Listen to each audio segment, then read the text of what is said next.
Not even 3/4 of the way into the season, and Atletico Madrid already have their worst defensive record in La Liga during the Simeone era. By far. Why is that? Hello, and welcome back to Rabona TV for all of our returning subscribers, and a warm welcome to any newbies as well.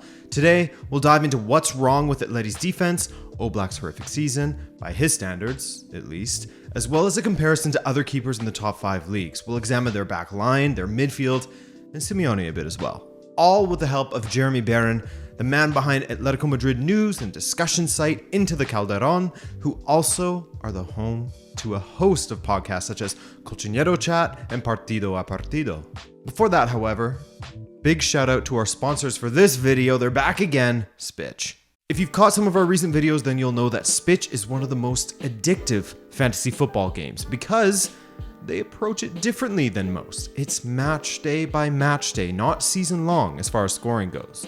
First off, you gotta sign up and it's super easy as you can see, and once you're in, choose the competition you wanna take part in. Let's go with the Champions League this time. Here's my formation. This is my team for the competition. I chose my captain and I'm done. It's that easy. Spitch also provides tons of analytics, in-depth stats and analytics to help you make a better, more informed choice for your team, as opposed to just choosing the highest earners you can afford. So give it a shot. Use the link in the description to get Spitch for free, available in Germany, England, Ireland, and coming to even more countries very soon. And speaking of shots, and letting them in, I guess, let's get back to Atleti. So to start, let's set some timelines for our comparisons. We aren't quite at the 75% completion point just yet in La Liga. We'll ignore the side quests like the Champions League and Copa del Rey for now, as the league provides a greater data set and will be basically the sole focus of this video. With 24 matches played, Atletico have completed 63.2% of the season. In that time frame, Atleti have conceded 34 times.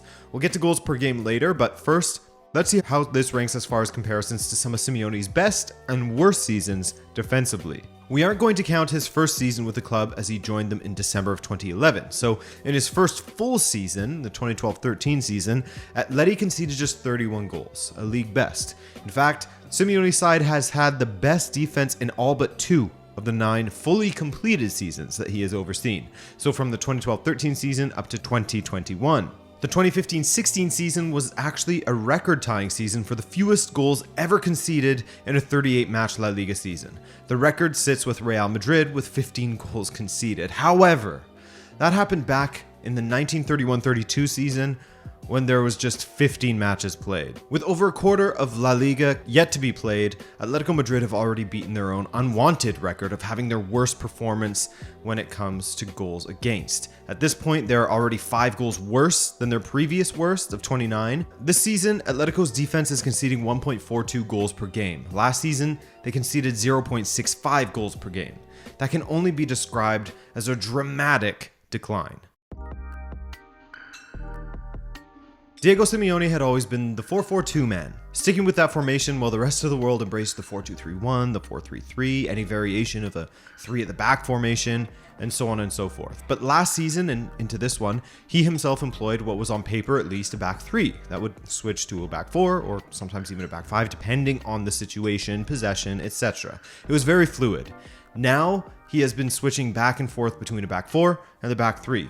So could the constant changing be part of the reason as to why they are struggling more in defense? It doesn't explain absolutely everything because last season Atletico moved from a 4-4-2 to a 3-5-2 and experienced a lot of success, conceded only 25 goals, had the second largest goal difference in the division on their way to winning the title. This year, Simeone's tried a bunch of different things. This included moving to a 3-4-3 in the autumn. That didn't really work. The return to the 3-5-2 didn't work. So now he's kind of found some sort of a, I wouldn't call it a happy medium, but it's a middle ground. Back to the 4-4-2, but with much more chaos. It's not nearly as structured as the 4-4-2 in the past with the 2 banks of 4. Extremely rigid, extremely compact. It's not that anymore. No, the system is more disorganized. It's more chaotic, and it invites what we've seen this season, where Atletico conceded nearly 1.5 goals per game. I wouldn't say it's good. It's making Atletico's games more entertaining, especially for neutrals. But yeah, the constant chopping and changing of personnel and the constant systemic changes and systematic changes certainly haven't helped the cause, but I think the issues go deeper than that. One of them, as Jeremy pointed out, is the constant changing of personnel in the back line, often out of necessity as injuries have really hit Atletico in that department. But one area that I think has been overlooked in some ways is Atletico's midfield. When you consider the signings they have made lately, they have mostly been in the attacking area of the pitch. Even the central midfielder that they brought in, Rodrigo de Paul, isn't the kind of central midfielder that is best utilized to provide cover for your back line. His best assets are his passing to unlock defenses and his dribbling. And so with that in mind, people think of defense doing poorly, they look right to the back line of the goalkeeper. But when you look at the midfield, you mentioned Kondogbia as the only true defensive midfielder in there. Do you think that this is something that is being overlooked and that, you guys could use a little bit more depth in the midfield position as well to help protect that back line? Yeah, definitely. That's been an issue that I don't think is appreciated. Because, as you said, most people look at Atletico struggles and they point the finger at Oblak and the defense, which is understandable, definitely understandable to a degree. But the lack of solidity and consistency in midfield has been an enormous problem. Koke, Atletico's captain, had a great season last year playing at the base of the 3-5-2. This season has been frankly a disaster for Koke. He's had a terrible season, and it hasn't really been all down to him. The lack of protection afforded to him in midfield, as I said, Jeffrey Kondogbia is the only pivot in the squad, and the lack of a clear, defined attacking identity has really hurt Koke. Rodrigo de Paul hasn't been able to showcase his best version throughout the season. He's had the same issue, lack of protection. De Paul and Koke have been effectively forced to be pivots themselves this season. And De Paul was a guy who had double-digit assists over in Italy the past few years.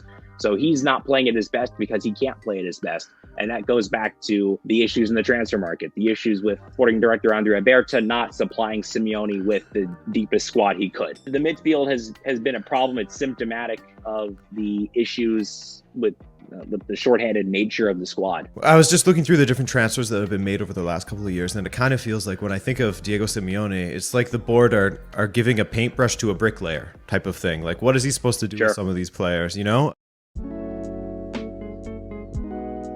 defenders, the midfielders, and now we'll look at Oblak. For so long, he was an elite keeper, but this season, he's unrecognizable, and the stats match up to the eye test. And then some. To start, Atletico Madrid have the lowest expected goals against in La Liga, with just 20.9 expected goals against. As a reminder, they've conceded 34. That's quite the disparity.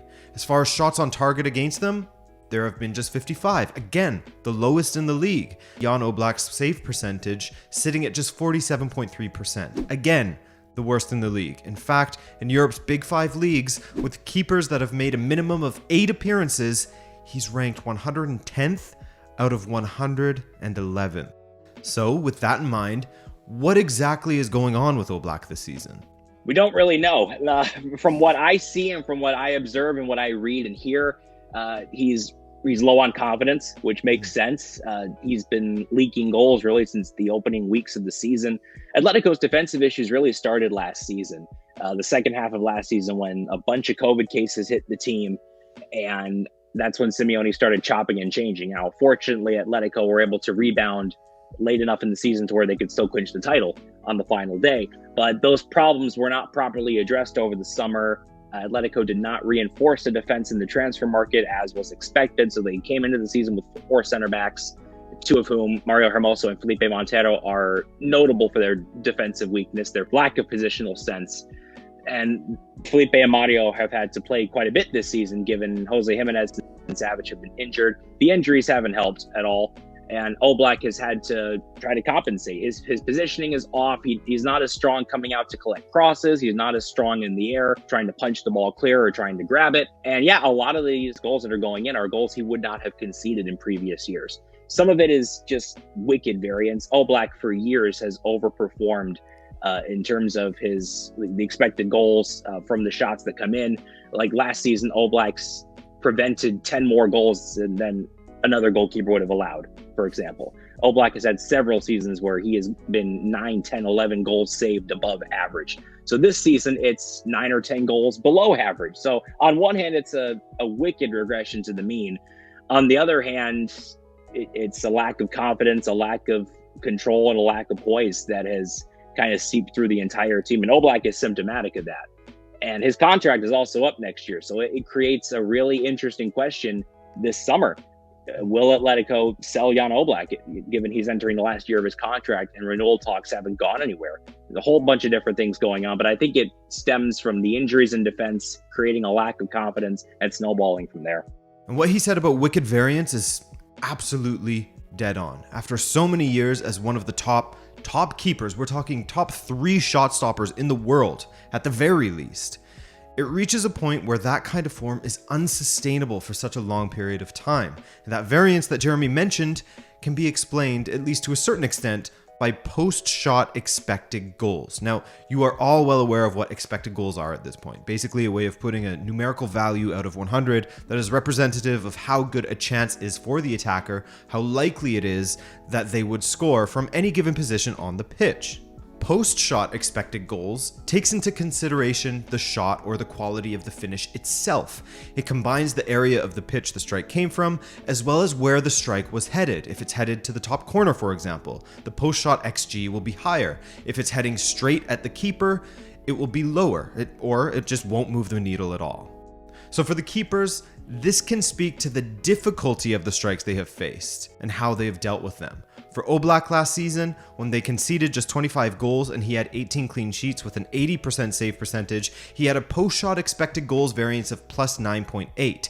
How you get this is by subtracting the amount of goals he allowed from his post-shot expected goals. So again, last season, he had a plus 9.8 post-shot expected goals. He was in the green. This season, it has swung heavily, and I mean heavily, in the other direction. It's not just a little reduction. He's far in the red now, with a post-shot expected goals minus goals conceded of negative 10.6. Again, I filtered out keepers who haven't made 8 or more appearances in the Big 5 leagues, and he ranks second to last in this metric as well, in 110th out of 111 keepers.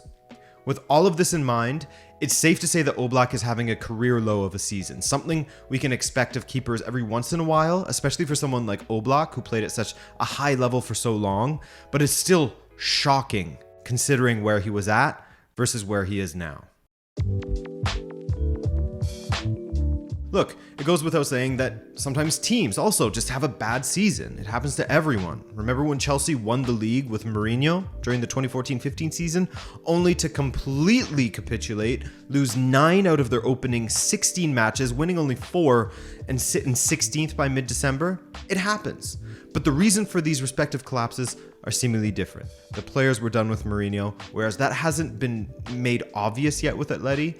And with Atleti, there's a mix of a ton of things working against them, it feels like. First off, Oblak unfortunately being in not just average form, but horrendous form by his standards, considering how he has bailed out Atleti in the past. 2, the constant changing of shape and personnel thanks to injuries in the Atleti squad. The defensive midfield position is also overlooked, and perhaps the chickens are finally coming home to roost in that regard. And finally, Diego Simeone. He no doubt has to take a bit of the blame as well, especially in matches like Atlético against Barcelona, in which Hermoso was getting torched throughout that game. Didn't make any changes. But then when you consider that Atleti have had the lowest amount of shots against them in La Liga, and that they have also had the lowest expected goals against, and yet are still leaking goals, that certainly speaks to deficiencies in goal, number 1, and individual mistakes on the pitch as well. It's quite the horrible mix for them. So, does Simeone play a role in their poor defense? Absolutely he does. Is he the sole reason as to why they're failing? I don't think so. But what do you guys think? You tell me. What would you do to help Atleti's defense? Let me know below. Another thank you to Jeremy for coming by. Do check him out, and Into the Calderon. Check them out as well, linked below. But beyond that, thanks for watching, guys, and we'll see you in the next video. Ciao.